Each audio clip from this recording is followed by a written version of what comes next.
Hey guys, welcome to Madras family vlogs. இன்னைக்கு இந்த பதிவில் ஐயப்பனை பற்றி ஒரு சில தகவல்கள் சொல்லியிருக்கேன். வீடியோ ஸ்கிப் பண்ணாம பாருங்க, கண்டிப்பா உங்களுக்கு பிடிச்சிருக்கும். ஐயப்ப விக்கிரகத்தில் கால்கள் கட்டப்பட்டிருப்பது ஏன்? ஐயப்ப பக்தர்கள் மற்றவர்களை சாமி என்று கூப்பிடுவது ஏன்? பரமாத்மாவை நோக்கி சபரிமலைக்கு நெய் தேங்காய் கொண்டு செல்வது எதற்காக?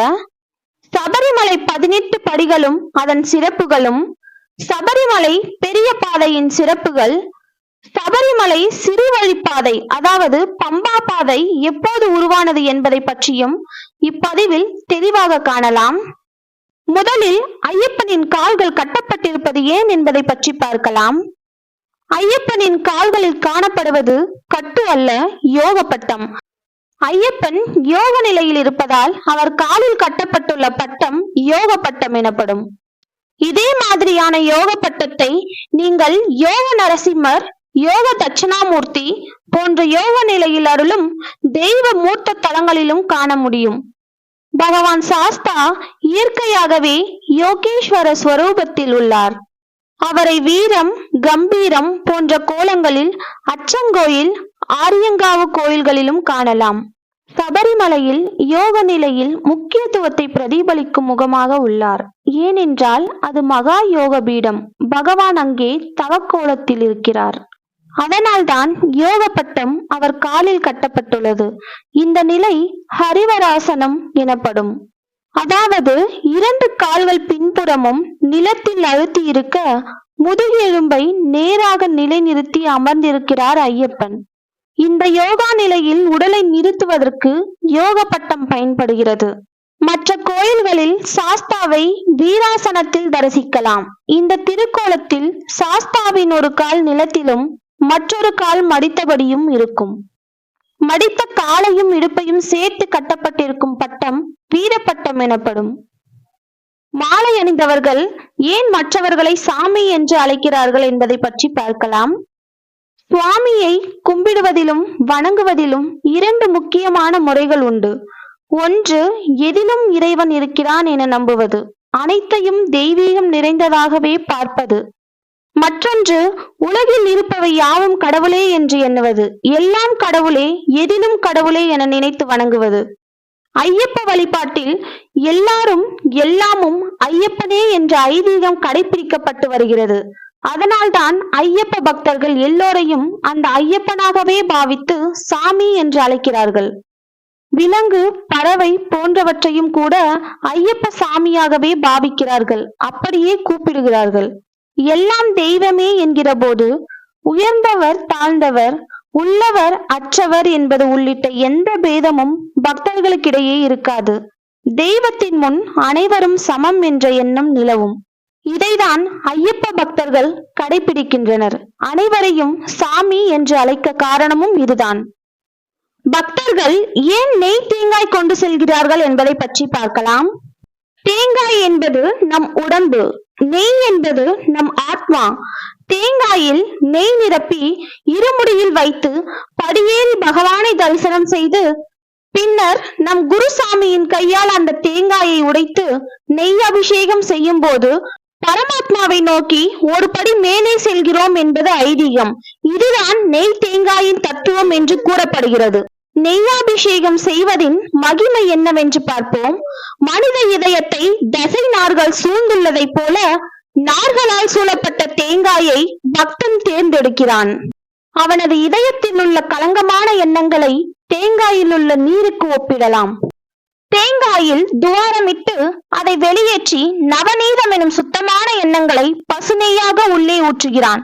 தேங்காயின் துளையை அடைத்து ஐயப்பனின் திருவடியை மனதில் நினைத்து தலையில் வைக்கிறான்.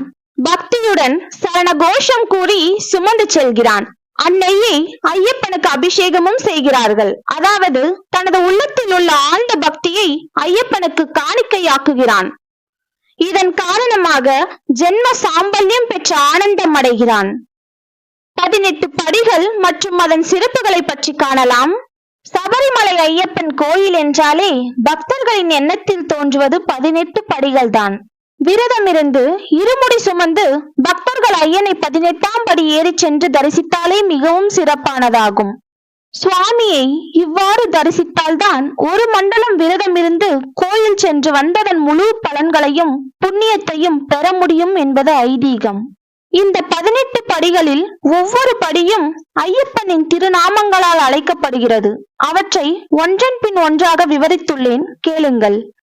1ஆம் படி குளத்தூர் பாலன் என்றும், 2ஆம் படி ஆரியங்காவு அனந்த ரூபன் என்றும், 3ஆம் படி எரிமேலி ஏழை பங்காளன் என்றும், 4ஆம் படி 5 மலை தேவன் என்றும், 5ஆம் படி ஐயங்கர சோதரன் என்றும், 6ஆம் படி கலியுக வரதன் என்றும், 7ஆம் படி கருணாகர தேவன் என்றும், 8ஆம் படி சத்தியபரி பாலகன் என்றும், 9ஆம் படி சர்க்குண சீலன் என்றும், 10ஆம் படி சபரிமலை வாசன் என்றும், 11ஆம் படி வீரமணி கண்டன் என்றும், 12ஆம் படி விண்ணவர் தேவன் என்றும், 13ஆம் படி மோகினி பாலன் என்றும், 14ஆம் படி சாந்த ஸ்வரூபன் என்றும், 15ஆம் படி சர்க்குண நாதன் என்றும், 16ஆம் படி நற்குண கொழுந்தன் என்றும், 17ஆம் படி உள்ளத்தமர்வோன் என்றும், 18ஆம் படி ஸ்ரீ ஐயப்பன் என்றும் ஐயனின் திருநாமங்களால் போற்றப்படுகிறது.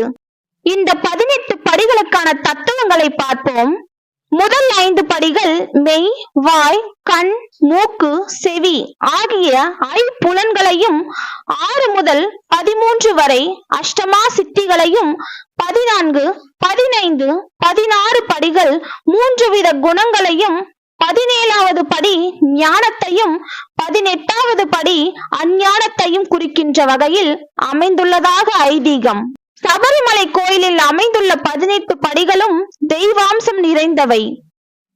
1ஆம் படியில் சூரியன், 2ஆம் படியில் சிவன், 3ஆம் படியில் சந்திரன், 4ஆம் படியில் பராசக்தி, 5ஆம் படியில் செவ்வாய், 6ஆம் படியில் ஆறுமுக பெருமான், 7ஆம் படியில் புதன், 8ஆம் படியில் மகாவிஷ்ணு, 9ஆம் படியில் குரு பகவான், 10ஆம் படியில் பிரம்மா, 11ஆம் படியில் சுக்கிரன், 12ஆம் படியில் திருவரங்கன், 13ஆம் படியில் சனீஸ்வரன், 14ஆம் படியில் யமதர்மன், 15ஆம் படியில் ராகு, 16ஆம் படியில் காளி, 17ஆம் படியில் கேது, 18ஆம் படியில் விநாயகர்.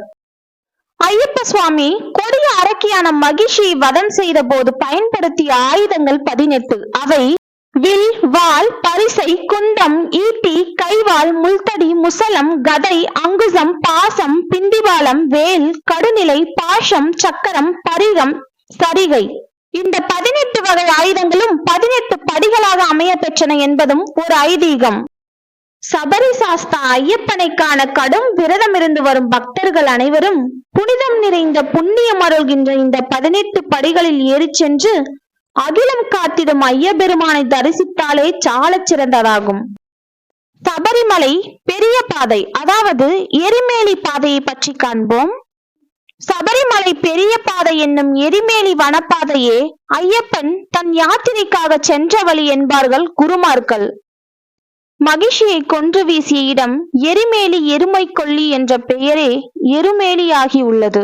முதலில் இங்குள்ள பேட்டை சாஸ்தாவை வணங்கி ஐயன் வனம் புகுந்ததை நினைவுபடுத்த பேட்டை துள்ளல் நடைபெறுகிறது. பேரூர் தோடியில் இருந்துதான் ஐயப்பனின் உண்மையான பூங்காவனம் தொடங்குகிறது. முறையான விரதம் இல்லாதவர்கள் இங்கு நுழைய முற்படாமல் இருப்பதே நலம். அந்த காலத்தில் குரு விபூதி பிரசாதம் தந்தால் மட்டுமே மேற்கொண்ட யாத்திரையை தொடரலாம். அது அல்லாமல் அவர் இருமுடியை வாங்கி வைத்துக் கொண்டாரானால் வீட்டுக்கு திரும்பிவிட வேண்டியதுதான். வன தேவதைகளும் பூத கணங்களும் வன மிருகங்களும் இந்த விரத மகிமைக்கு மட்டுமே கட்டுப்பட்டு பக்தர்களை தொந்தரவு செய்யாமல் இருக்கின்றன என்கிறார்கள். கரிமலையை பற்றி பார்க்கலாம். கரி என்றால் யானை. யானைகள் தண்ணீர் அருந்த வலம் வரும் பகுதியை கரிவலம்தோடு. இது தங்குவதற்கு உரிய இடம் அல்ல. பயமுறுத்தும் கரிமலை ஏற்றத்துக்கு கொஞ்சம் தயார்படுத்திக் கொள்ள உதவும் இடம் இது. கரிமலை பக்தர்களின் விரத பலத்தையும் பிரம்மச்சாரிய பலத்தையும் சோதிப்பது. அவரவர் மனதின் உண்மைகளை வெளிக்கொணரும் இடம் இது. கரிமலை ஏற்றமும் இரக்கமும் ஒரு மனிதனை புடம் போடக்கூடியவை. சரணம் சொல்லாதவரையும் சரண கோஷம் போட வைக்கும். முறையான விரதம் இருந்து கரிமலை ஏறி இறங்குபவனுக்கு ஐயனின் அருள் பூரணமாக கிடைக்கும். பகவான் ஏதோ ஒரு ரூபத்தில் வந்து அவனது துன்பத்தை துடைப்பார். சுவாமியே சரணம் ஐயப்பா. இந்த பதிவு உங்களுக்கு பிடிச்சிருந்தா மெட்ராஸ் ஃபேமிலி விலாக்ஸ்க்கு சப்போர்ட் பண்ணி சப்ஸ்கிரைப் பண்ணிக்கோங்க. தேங்க்யூ.